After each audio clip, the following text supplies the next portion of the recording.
sound of a low, rhythmic thrumming in the distance. The sun catches a glint of gold on a Marine Corps commendation hanging on a wall. A man, late 30s, with a haunted look in his eyes, sips coffee on his porch.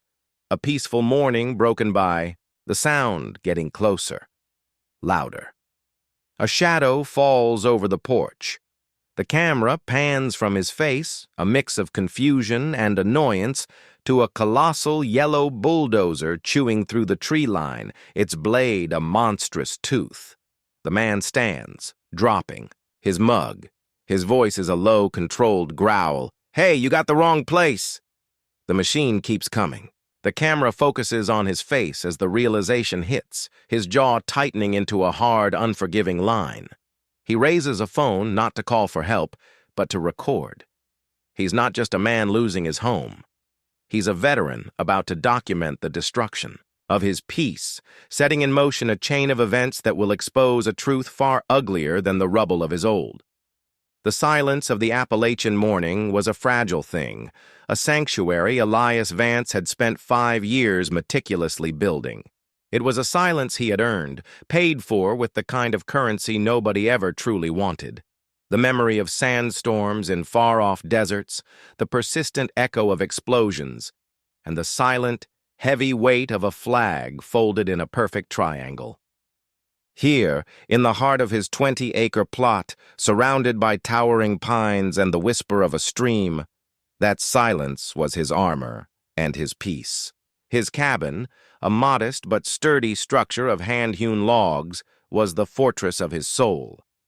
The peace broke at precisely 8:17 a.m. It wasn't an abrupt explosion, but a low, guttural vibration that traveled through the soles of his work boots and up his spine. Elias, a mug of coffee warm in his hands, was on the porch, watching the morning mist burn off the forest canopy. He frowned, his senses, honed by a decade in the Marine Corps, immediately on alert. It was the sound of heavy machinery, but not on the county road. It was coming from his own property line, from the direction of the old logging trail he hadn't used in years. He set his mug down on the railing, the ceramic clink a tiny sound against the encroaching roar. He grabbed his worn canvas jacket, his movements fluid and efficient, the muscle memory of a man always ready for a fight.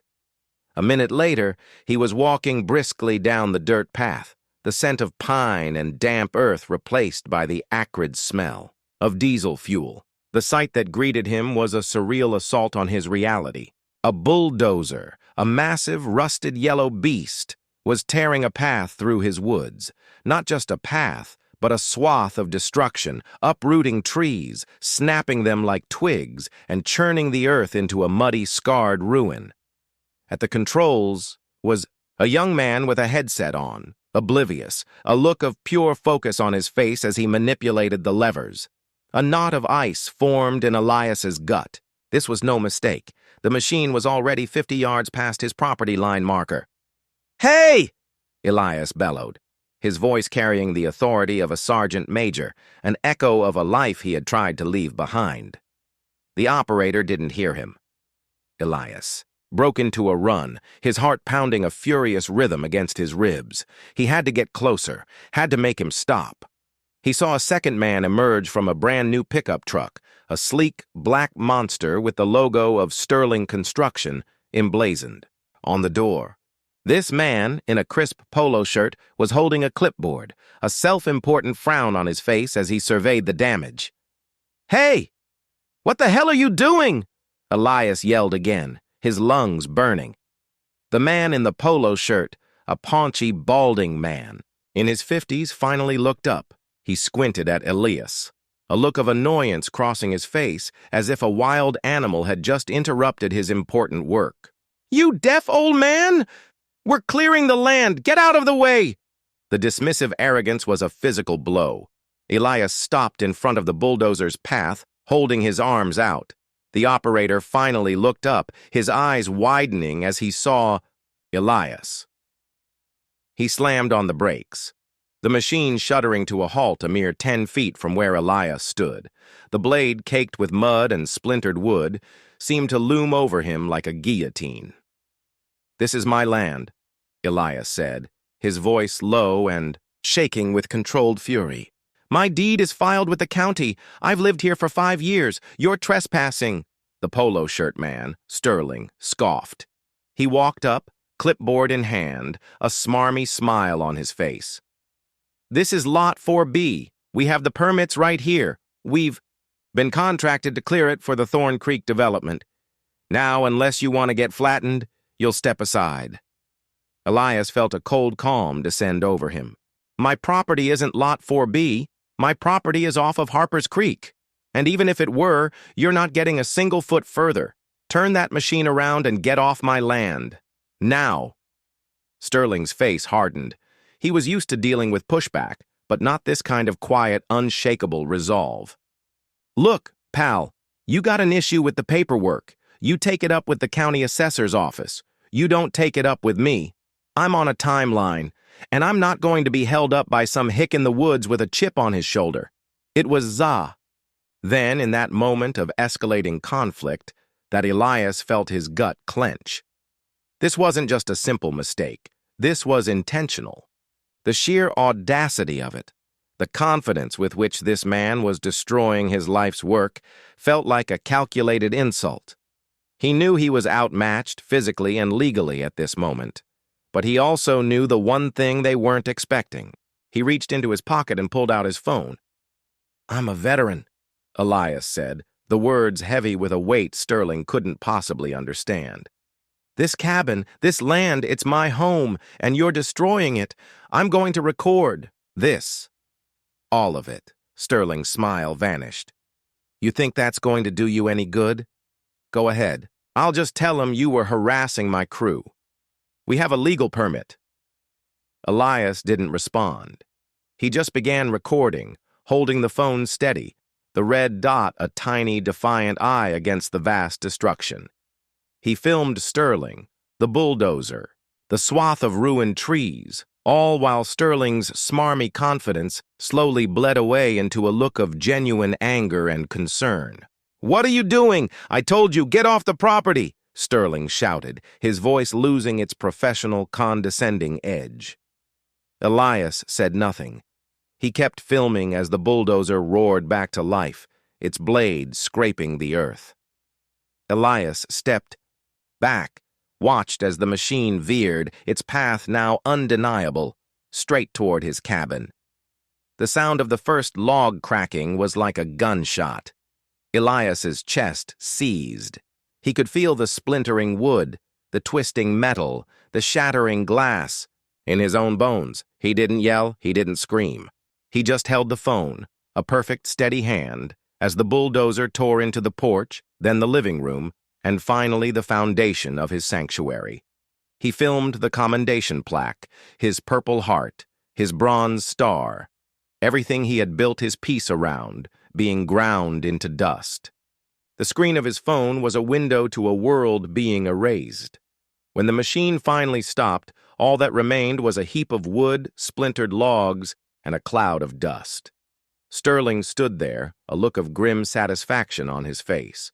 He nodded. To the operator, who began to back the bulldozer away, Elias lowered his phone, his arm now shaking uncontrollably. The silence, his precious silence, was gone, replaced by the ringing in his ears and the hollow ache in his chest. He stood amidst the ruins of his life, a single tear cutting a path through the dust on his cheek. His home was gone. The only thing left was the video on his phone. He didn't go back to the ruins. He didn't salvage a thing. He just got in his old pickup truck and drove. He drove straight to the county sheriff's office, the video a burning weight in his pocket. Sheriff Brody was a big man with a tired face and kind eyes that had seen too much. He listened to Elias's story, his brow furrowed deeper with every word. He watched the video, his expression shifting from sympathy to shock to a quiet, simmering anger. The destruction was so complete, so deliberate. "Elias," the sheriff said, his voice low, "I know you. You're a good man. You served this country. But you gotta understand, this is a big one. Sterling Construction, that's a subcontractor for Marcus Thorne, Thorne Developments. That's a powerful man. He owns half the county. Elias looked at him, the rage in his eyes a cold fire. I don't care who he is. He destroyed my property. The video is clear. It's on my land. I want him arrested. I want a restraining order. I want my home back. The sheriff sighed, rubbing his temples. I wish it were that simple. I've already called the planning commission. They're telling me that Sterling had a permit for Lot 4B, but they also confirmed your deed is for Harper's Creek. There's a discrepancy in the maps. The county is saying the land survey for your deed might be wrong. They're calling it a boundary dispute. Elias's jaw dropped. A boundary dispute? They didn't just dispute a boundary. They bulldozed my house. That's not a dispute. That's a crime.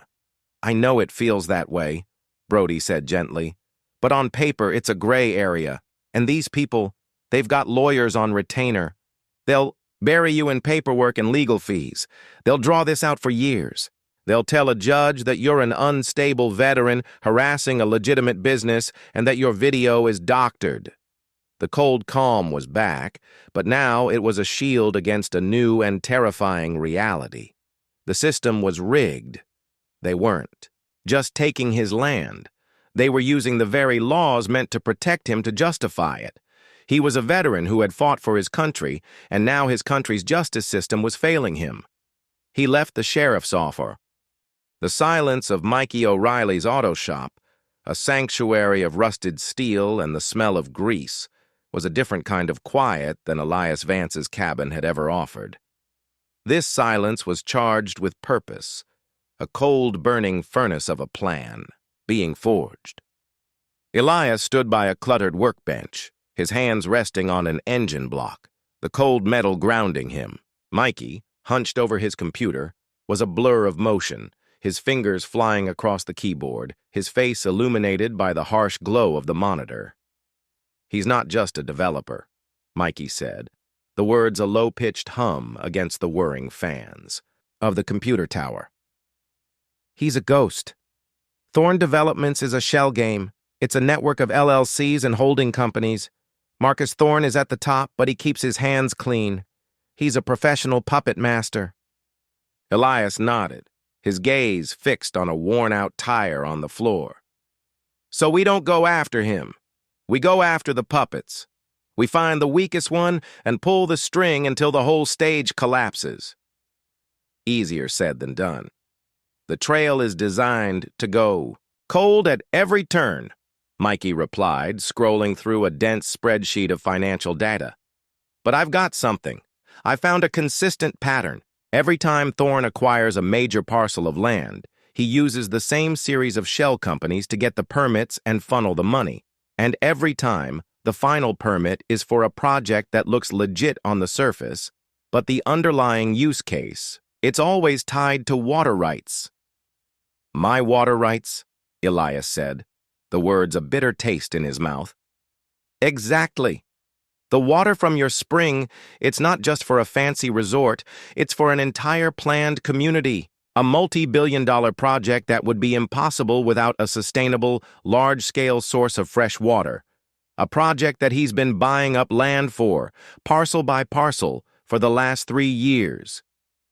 Elias looked at the computer screen over Mikey's shoulder, seeing the digital footprints of a corporate monster. Then the video is our leverage, not our weapon. We don't just put it out there and wait for the lawyers to sue us. We use it to get to someone who can expose the bigger picture. And who would that be? A journalist, Elias said, the answer coming to him with the clarity of a field command. A real one.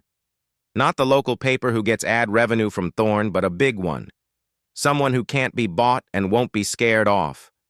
Mikey's fingers paused over the keyboard. I might have a lead, a friend of a friend. Her name is Sarah Jenkins.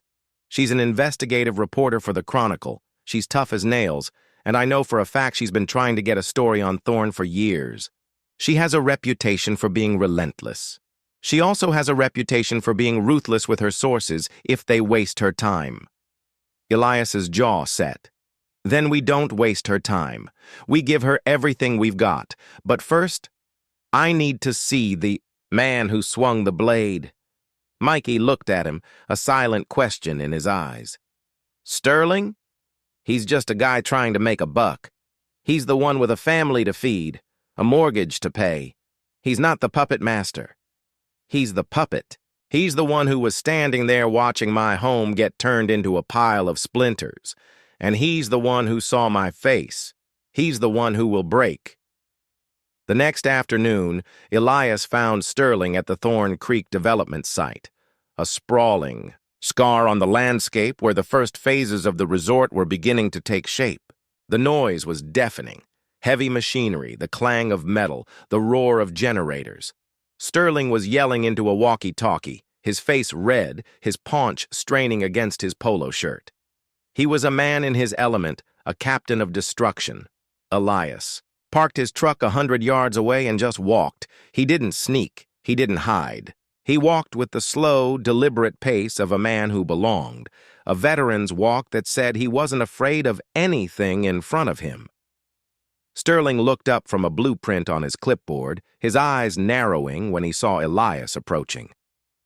The bluster from the day before was gone, replaced by a flicker of genuine fear. "I told you this is a construction site," Sterling barked, his voice tight. "You're trespassing." Elias stopped 6 feet away. He didn't raise his voice. He didn't have to. "I'm a trespasser. You're the one who leveled my house on my land with the wrong permit." Sterling swallowed hard. "Look, I don't know who you are, but you need to go. My lawyers already told me to tell you that this is a boundary dispute, and all further communication has to go through them." "Lawyers," Elias scoffed, the word filled with a quiet contempt. "The same lawyers who told you to use a permit for a different lot to destroy my home, the same lawyers who've been helping Marcus Thorne steal land from people just like me for years?" The color drained from Sterling's face. The bravado he had worn like armor was cracking. I don't know what you're talking about." "Yes, you do," Elias said, his voice dropping to a near whisper, but with the force of a command that had once held entire platoons in silent attention. "I'm not a fool. You're just a hired gun. You were given a list of instructions and you followed them. I get it. We all gotta eat. But you're the one who has to look in the mirror. You're the one who has to tell your kids you destroyed a man's home for a paycheck." Sterling's eyes darted around, looking for an escape, for a way to regain control. He finally found his voice, a high-pitched, desperate sound. "Thorne is a powerful man. You can't beat him. Nobody can. He'll bury you." "He already tried," Elias said simply, a hint of a smile on his face.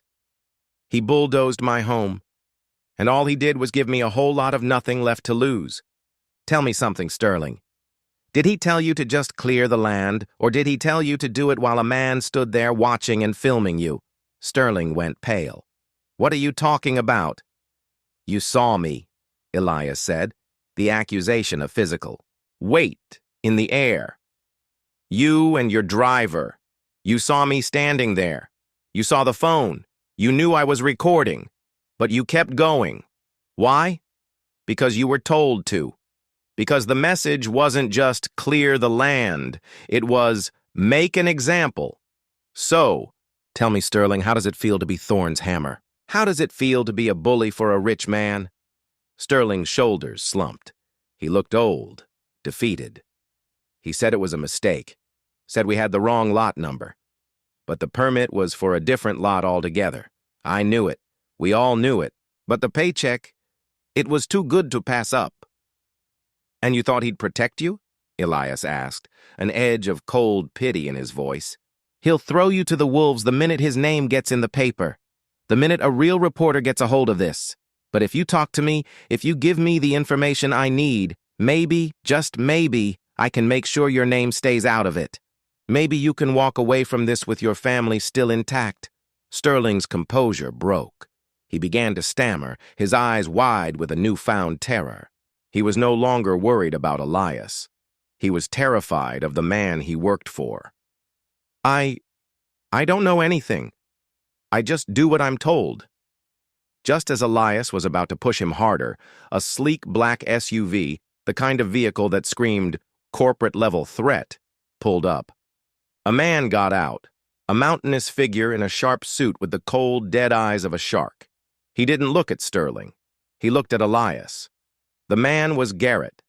"Elias Vance," the man said, his voice a low growl. "Mr. Thorne would like to have a word with you." Elias didn't flinch. "I'm sure he would, but I prefer to have a word with my lawyers and a few journalists."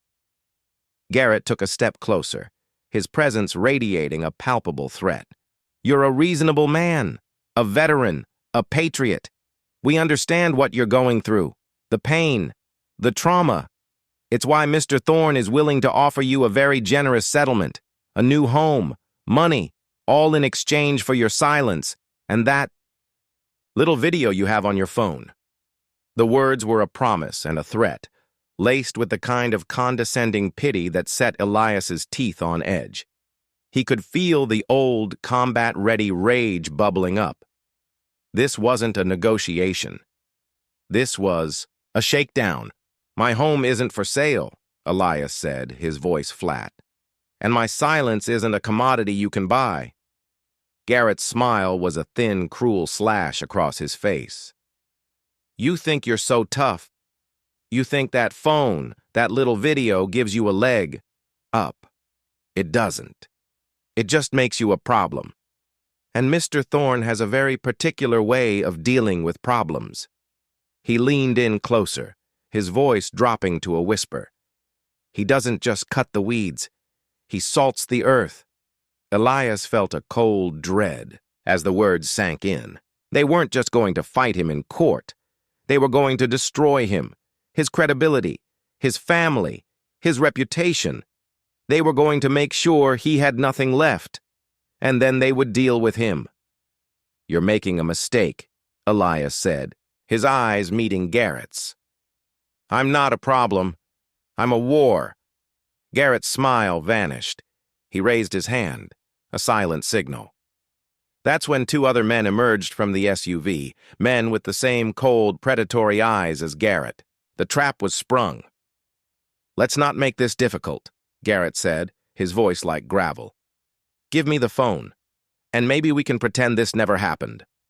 Elias took a step back, his military training kicking in, assessing the distance, the threats, the potential weapons. He knew he couldn't fight all three of them, but he didn't have to. He just had to get away and make sure his video was safe. Just as the two men started to advance, a loud, piercing siren cut through the noise of the construction site. A beat-up Ford pickup truck driven by Mikey screeched to a halt between Elias and the goons. "Gentlemen, I think you've worn out your welcome," Mikey yelled, his hand resting on a familiar worn-out pistol on the words echoed in Elias's head like a broken record. "The asset is compromised. New approach for the delivery." They were sitting in Mikey's truck, a ghost vehicle in a wooded area a half-mile from the Thorn Creek development. The drone of distant machinery was a constant reminder of the empire they were fighting. "Asset delivery," Elias repeated, his voice barely a whisper. "That's not corporate language. That's from the other side. That's from a black ops playbook." Mikey, his eyes scanning the road with the focused intensity of a man on patrol, nodded grimly. "Asset isn't a building, isn't a permit, isn't a contract. It's a person, someone with value, and delivery is a handover, a transfer. They're moving someone from point A to point B. And the asset is compromised," Elias continued, his mind piecing together the puzzle with the cold, logical efficiency of a military strategist. "Which means they've been discovered, or they've turned. They're no longer trustworthy. Maybe they talked. Maybe they're about to." The realization hit them like a physical blow. The bulldozing of Elias's cabin wasn't just about water rights and a resort. It was a smokescreen, a symptom of a much larger, more sinister operation. His home was collateral damage in a corporate conspiracy that involved a human being, a person Thorne and his goons were trying to disappear. "We go to the reporter," Elias said, his decision firm. "Now, this isn't just my fight anymore. This is something bigger." We give her the video and everything we have on the water rights. We tell her about the asset and the delivery, and we let her dig. Sarah Jenkins was exactly as Mikey had described her. A coiled spring of a woman with a sharp, cynical face and a gaze that could strip a man of his lies in a single look. She met them in a quiet corner of a dimly lit diner, the kind of place where nobody paid attention to the whispers in the booths. Her coffee was black, and her skepticism was palpable. Elias set his phone on the table and pressed play. The video of his cabin being torn apart, the raw, emotional weight of the destruction, was a silent witness. Sarah watched it, her expression unchanging, her jaw set. When the video ended, she looked up at Elias. "I've been after Thorne for years," she said, her voice a low, gravelly rasp. "He's untouchable. He operates in a gray area of the law, using shell companies and obscure land deeds. The local papers won't touch him because he owns the ad space, and every time I've gotten close, he's used his army of lawyers to bury me in libel threats. So, why should I believe this video is anything more than a disgruntled citizen's boundary dispute?" Elias didn't flinch. "Because he's not just a developer, he's a predator, and my home wasn't a mistake. It was a message, and that message exposed a piece of a much larger puzzle. The permit he used to bulldoze my property was for a different lot, a different project. Mikey, show her what you have." Mikey slid a laptop across the table, pulling up the digital trail he had been following. He showed her the interconnected web of shell companies, the financial discrepancies, and the pattern of land acquisitions all tied to the same crucial water rights. He showed her the official public permit for the resort and the land deeds for Elias's property, proving without a shadow of a doubt that they didn't match. "This is good," Sarah admitted, her cynicism starting to crack, her reporter's instincts taking over. "This is a solid lead on a land theft scheme. I can work with this. We can blow this wide open." "It's not just land theft," Elias said, leaning forward. "This morning, Thorne's fixer, a man named Garrett, cornered me. He offered me a payoff for my silence, and then he let something slip. He was on the phone, and he said, 'The asset is compromised. We'll need a new approach for the delivery.'" "That's not corporate language, Ms. Jenkins. That's a black op talking about a human being." Sarah's eyes widened, her professional mask finally slipping. This wasn't a land dispute anymore. This was a story. A story that could get a lot of people killed. "What do you think it means?" "It means they have someone," Elias said grimly. "A witness, a whistleblower, someone with information that could destroy Thorne. And they're planning to deliver them, which means they're going to hand them over to someone or somewhere to be silenced." Sarah looked from Elias to Mikey, a new respect in her eyes. "You two aren't just angry victims, you're soldiers. You've just given me a story that could blow this whole thing wide open. But if I run with this, they won't just sue me, they'll come after me. And they'll come after you." "They're already coming," Elias said simply. "The difference is, now we're ready." The intel from Garrett's phone call was a breadcrumb trail. Using his contacts and a bit of digital triangulation, Mikey traced the location of the call to a specific area on the outskirts of Thorne's newly acquired land. It was a section of property that had been purchased under a different shell company, a place conspicuously absent from the resort development plans. The property contained an old derelict manufacturing plant, a sprawling complex of warehouses, and decaying outbuildings. This was their new objective, a reconnaissance mission. They drove a quiet, unmarked sedan, blending into the rural backdrop. Elias was no longer a civilian. He was back in the field. His senses heightened, his mind running. 1,000 calculations a second. They parked half a mile away and proceeded on foot, moving through the thick underbrush, the way only men who had done it for a living could. The perimeter of the warehouse was fenced, but the security was not what they expected for an abandoned building. There were motion sensors, pressure plates, and strategically placed cameras. A single guard, armed with a shotgun, patrolled the perimeter. This was not a security detail. This was a containment team. "They're holding someone," Mikey whispered, his eyes scanning the high walls and sealed windows. "This isn't a front. This is a prison." They found a blind spot in the camera coverage and climbed a rusted fire escape to an upper-story window. Elias, with the silent grace of a man who had breached fortified buildings in war-torn cities, jimmied the lock. They slipped inside, into the stale air of a forgotten factory. The place was a maze of rusted machinery and discarded crates. They moved with a practiced silence, their footsteps muffled by dust and grime. They found their way to a central office area, a small reinforced room.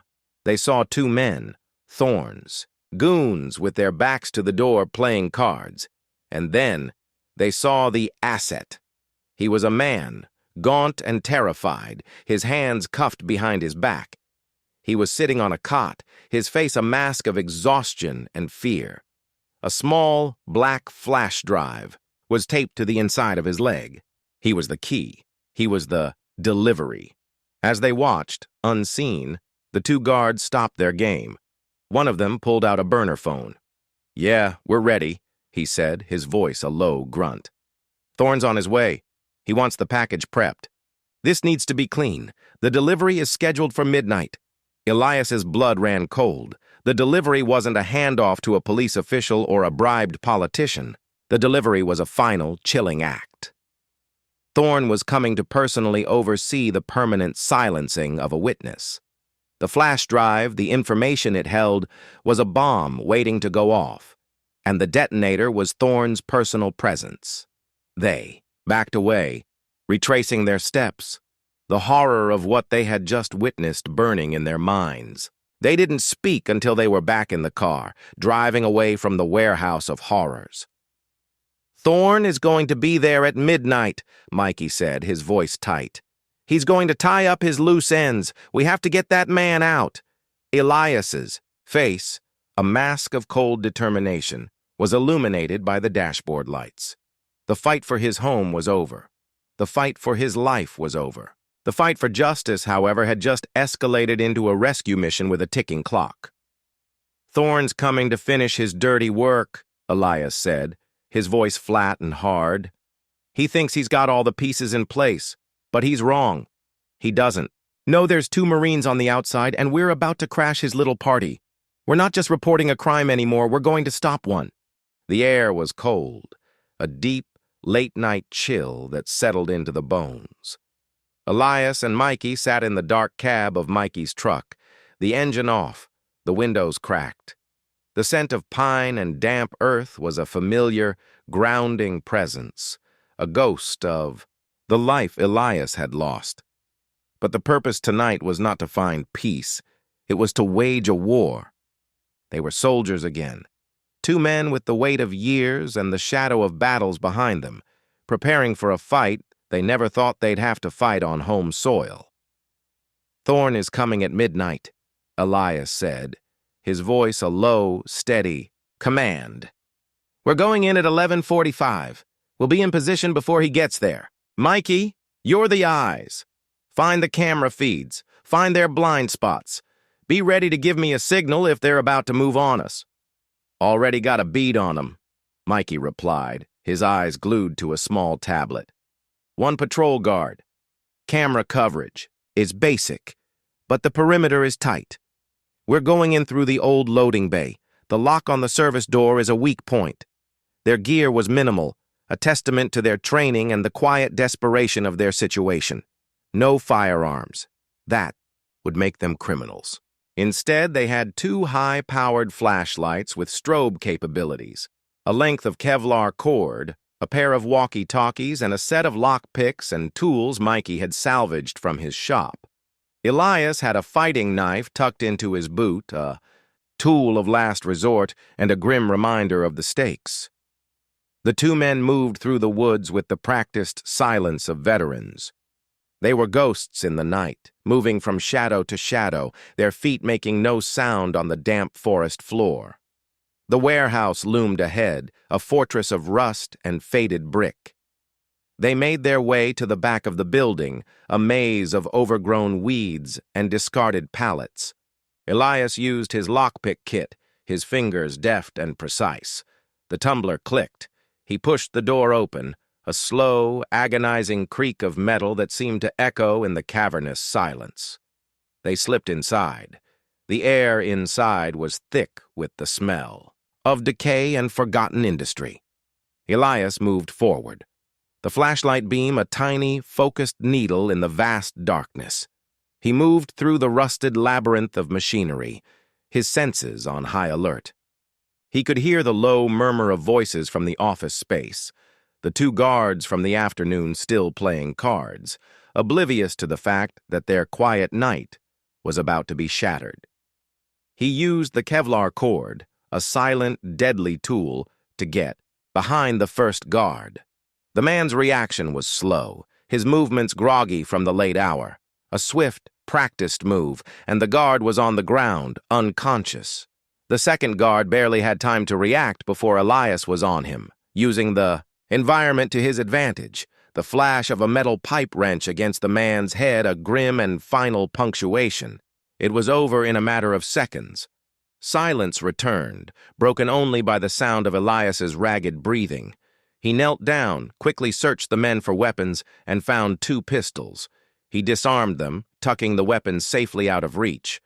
A measure of self-preservation, not aggression. He found the door to the office and opened it, stepping inside. The man, the asset, was still there. He was older than Elias had first thought, maybe in his 60s, his face a road map of worry. He flinched, his eyes wide with terror. "It's okay," Elias said, his voice low and calm. "We're here to help. My name is Elias Vance. We're getting you out of here." The man, who introduced himself as David, stared at him, his mouth agape. "Thorne, he's coming. You have to go. He'll kill you." "We know," Elias said, his eyes scanning the room, his focus on the small flash drive taped to David's leg. "We're going to get you out. What's on that flash drive?" "Everything," David whispered, his voice trembling. "I'm a systems engineer. I found them. The illegal transactions, the bribes, the shell companies, the water rights are just a front. They're not building a resort. They're building a facility for a third party. A facility that can process something the government doesn't want anyone to know about. The flash drive has the schematics, the blueprints, the bank transfers, everything. I was trying to get it to the feds, but they caught me." The scope of the conspiracy suddenly widened, the shadows deepening to a true black. Thorne wasn't just a greedy developer. He was a pawn, a fixer for something far more sinister. And the bulldozing of Elias's cabin wasn't just about water rights. It was about erasing any trace of a man who owned land adjacent to a planned black site. Just as Elias began to cut the cuffs off of David's hands, the low rumble of a vehicle echoed from outside. "He's here," Elias whispered into his walkie-talkie. "Copy that." Mikey's voice was a low hum in his ear. "I've got 2 vehicles, a black SUV and another one. A state vehicle, a sedan unmarked, but the kind of car a politician would drive. I'm seeing 2 men with Thorne. He's not alone." Elias and David ducked behind a stack of rusted metal pipes, their hearts pounding in their chests. The footsteps grew louder, more confident. The main door of the warehouse opened with a groaning sigh. Marcus Thorne entered first, his face a mask of cold satisfaction. He was flanked by his enforcer, Garrett, and a second man. The second man, a figure Elias immediately recognized from the news, was a local politician, a state senator, a man named Senator Cole, who had built his career on a platform of rural revitalization and economic growth. "Well, Garrett," Thorne's voice echoed in the vast space, a symphony of arrogance, "I think it's time we wrap this up. The asset has fulfilled his purpose. The delivery will be complete. A simple transfer of an envelope, and our friend here gets to go on a very long, very silent vacation. Garrett nodded, a cold smirk on his face. Yes, sir. He won't be a problem anymore. Elias and David watched from their hiding place, the horrifying truth dawning on them. The delivery wasn't to a black site to be silenced forever. It was a trade, a deal, a final transaction. Thorne was delivering David and his incriminating flash drive to the corrupt senator, who would ensure the evidence was permanently erased, and the man was made to disappear. The conspiracy went to the highest levels of local government. All right, Senator, Thorne said, a self-important swagger in his step as he walked toward the office. Let's not waste any more time. We've got a deal to close. I deliver the problem, you deliver the permits and the protection. Simple business. Mikey's voice was in Elias's ear, a frantic whisper. They're moving! Get out of there! You've got to get out now! But Elias's eyes were fixed on Thorne and the senator. They were a stone's throw away from them. He could run. He could get David out. But if he did, the flash drive would be gone. The evidence would be lost forever. Thorne and the senator would get away with it all. The injustice, the loss of his home, the bulldozing of his life, all of it would be for nothing. The war would be lost. He looked at the flash drive taped to David's leg, and then at the cold, arrogant face of Marcus Thorne. His own reflection, in a piece of broken glass, was no longer that of a defeated man. It was that of a warrior. No, Elias whispered into his walkie-talkie. We don't run. We get them both. We get all of them. He looked at David, a grim determination on his face. The mission had just changed from a rescue to an ambush, and the hunter was about to become the prey. The air in the abandoned warehouse was thick with the dust of a forgotten past. But Elias's senses were on high alert, his mind stripped of all but the primal focus of the present. He and David were crouched behind a stack of rusted steel drums, the voices of Marcus Thorne and Senator Cole echoing from the office. The delivery was about to happen. There was no going back. The only way out was through. I need you to listen to me, Elias whispered to David. When I give the signal, you run. Don't stop for anything. Don't look back. Just get to the exit. Mikey will be there to get you. David's eyes, wide with a terror that Elias understood on a deep, visceral level, nodded. Elias's hand went to the fighting knife tucked into his boot, his only real weapon. The two pistols from the guards were a last resort. This was a silent war, a dance in the dark. Elias crept along the wall, a shadow in the vast, forgotten space. He moved toward the office, his footfall silent on the concrete floor. He could hear Thorne's arrogant laughter, the smarmy confidence of a man who thought he had won. Elias reached the office door, the flashlights he had taken from the guards in his hands. He took a deep breath and then, with a ferocity he had not used in a decade, he burst through the door, yelling a guttural war cry that echoed off the high ceilings. The office was thrown into instant chaos. Thorne and the senator flinched, their conversation cut short. Garrett, Thorne's enforcer, was a blur of motion, his hand going for the gun at his hip. But he was too slow. Elias had been waiting for him. He slammed the butt of a powerful flashlight into Garrett's temple. The man staggered, his gun flying from his hand, clattering uselessly on the floor. Elias didn't stop.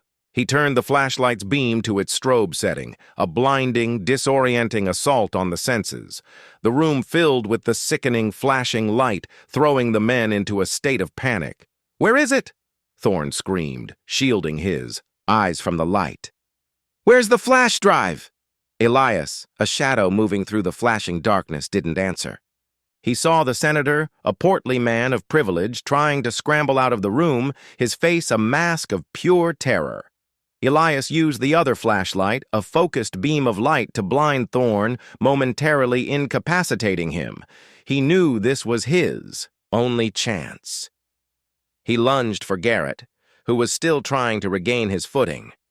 The enforcer, a professional, managed to block the first attack, but Elias was a veteran, hardened by years of combat. The fight was a brutal, wordless ballet of trained violence. Elias used a sweep kick to take Garrett off his feet, then brought a knee down hard on his arm, the sickening crack of bone echoing over the flashing light. Garrett screamed, his fighting arm now useless. "The flash drive! Where is it?" Thorne shrieked again, his face now a rictus of panic and rage. Elias ignored him. He ran to David, who had taken his cue and was already heading for the door. He snatched the flash drive from the senator, who had frozen in place, a deer in the headlights, of a war he was never meant to fight. He shoved the drive into David's hands. "Go! Run! Now!" David didn't hesitate. He burst out of the warehouse, disappearing into the night. Thorne, now a man possessed, saw what was happening. He charged at Elias, a desk chair in his hands, his face contorted in a mix of fury and disbelief, but he was no match for a trained soldier. Elias sidestepped the attack, the chair sailing past him and crashing into a wall. He grabbed Thorne and slammed him against a large, rusted column, the man's head hitting the metal with a sickening thud. Thorne went limp, his greed finally getting the better of him. Just then, Mikey's voice crackled over the walkie-talkie, his tone urgent. "Elias, I've got multiple vehicles, not just our ride. Cops. Looks like a whole damn tactical team. They're surrounding the warehouse." Elias looked at the senator, who was now whimpering on the floor, and at the unconscious forms of Thorne and Garrett. He had won. But the fight wasn't over. The arrival of the police was either a sign of justice or a final cover-up. Thorne's influence ran deep. Elias went out the back door just as the first squad cars arrived, lights flashing and sirens screaming. He saw David out in the open, waving his arms. He saw Mikey, his truck parked a safe distance away with his phone pointed at the scene. And then he saw the final piece of the puzzle, a news van from the Chronicle, and in the headlights, the silhouette of Sarah Jenkins, her camera crew in tow. Sarah's eyes met his, a look of grim determination and professional purpose on her face. He saw her point at him, at David, and then at the warehouse. The cameras came alive, their blinding lights a new form of interrogation. Sheriff Brody was among the first to arrive, his face a mix of shock and relief. He saw Elias, bloodied and bruised, but standing tall with David and the flash drive in hand. He saw the unconscious forms of Thorne and Garrett inside. He saw the corrupt senator being pulled from the warehouse in a state of terrified panic, and he saw the news cameras. The next morning, the headlines were everywhere. A grizzled veteran and a retired military intelligence officer had brought down a multi-billion-dollar criminal enterprise.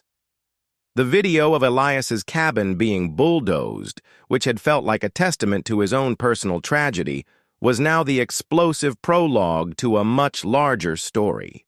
The flash drive David had carried contained the evidence of money laundering, corporate espionage, and the illegal construction of a black site for a state senator's corrupt dealings. The dominoes fell swiftly. Thorne's empire crumbled. Senator Cole was indicted. The video, once a symbol of his loss, became the symbol of their undoing. Weeks later, Elias stood on his land. The rubble had been cleared away. The bulldozed earth had been smoothed over. It was a blank slate. The cabin was gone. A memory now, but it was a memory he could finally live with. The water from his spring, the water Thorne had so desperately wanted, now bubbled peacefully from a newly discovered source, a clean, clear sign of a new beginning. Mikey pulled up in his truck, a thermos of coffee in his hand. He looked at Elias, a silent understanding passing between them. The fight was over. The war was won. Elias looked at the empty expanse of his land, the quiet returning.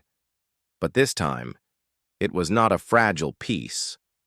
It was a deep, unshakable calm, a silence earned through fire and fury. He took a long drink of the coffee, the warmth spreading through him. He was no longer a victim. He was a survivor. And he was finally, truly, home.